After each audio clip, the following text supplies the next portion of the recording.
Assalamualaikum warahmatullahi wabarakatuh, teman-teman. Saya Desi Dunilam Ramadhani dari PAI A5. Pembahasan kita kali ini yaitu tentang wudhu. Syariatkannya wudhu, Allah Subhanahu wa Ta'ala berfirman, "Hai orang-orang yang beriman, apabila kamu hendak mengerjakan salat, maka basuhlah mukamu dan tanganmu sampai dengan siku, dan usaplah kepalamu dan basuhlah kakimu sampai dengan ke mata kaki." Quran Surat Al-Ma'idah ayat 6.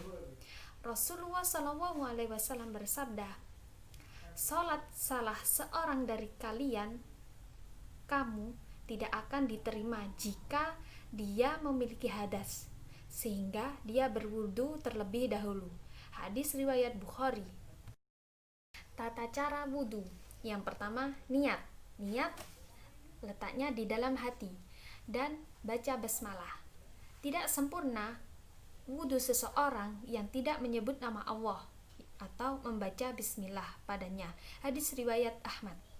Yang kedua yaitu membasuh telapak tangan.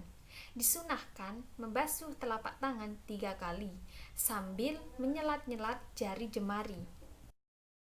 Yang ketiga yaitu berkumur-kumur sebanyak 3 kali, yakni memutar-mutar air di dalam mulut, kemudian mengeluarkannya.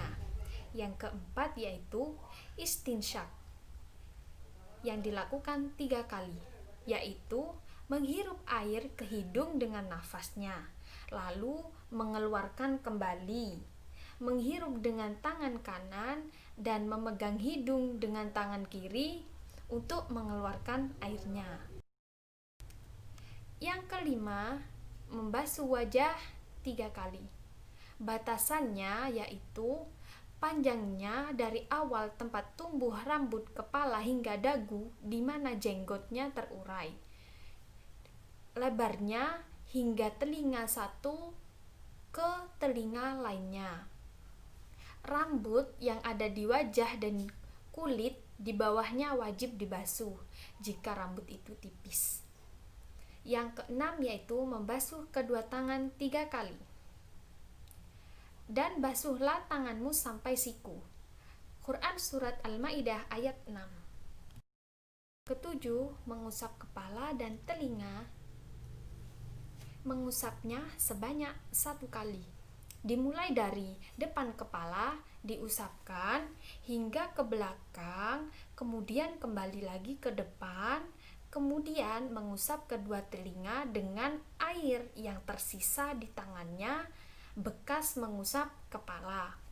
Yang kedelapan, membasuh kedua kaki sebanyak 3 kali. Dan basuh kedua kakimu sampai ke kedua mata kaki.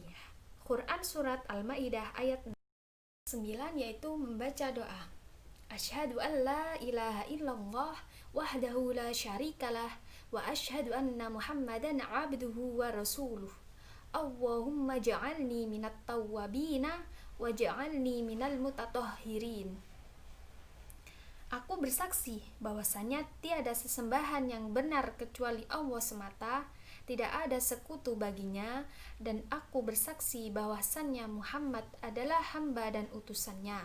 Ya Allah, jadikanlah aku hamba yang bertaubat dan jadikanlah aku sebagai orang yang bersuci. Hadis riwayat Muslim. Yang ke-10 yaitu tertib.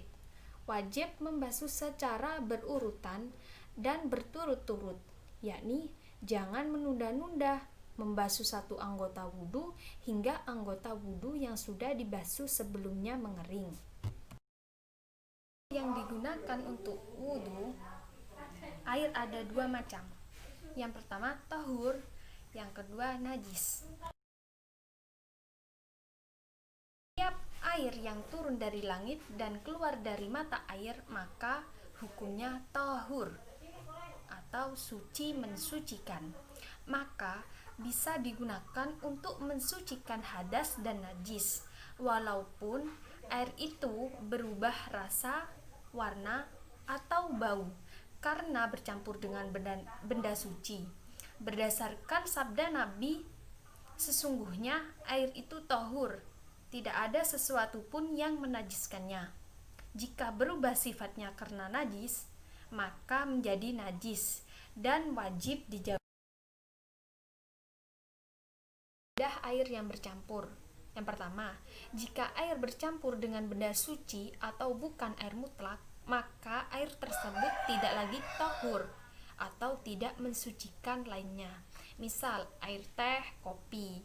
Karena toharo hanya boleh dengan yang disebut air.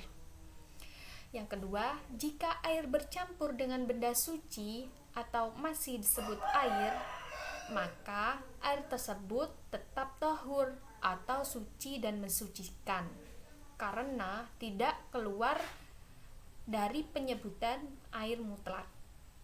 Yang ketiga, yaitu jika air bercampur dengan benda najis atau berubah bau, rasa, dan warna, maka air tersebut menjadi najis karena telah berubah sifat. Cukup sekian pemaparan dari saya, semoga bermanfaat. Jazakumullah khair. Wassalamualaikum warahmatullahi wabarakatuh.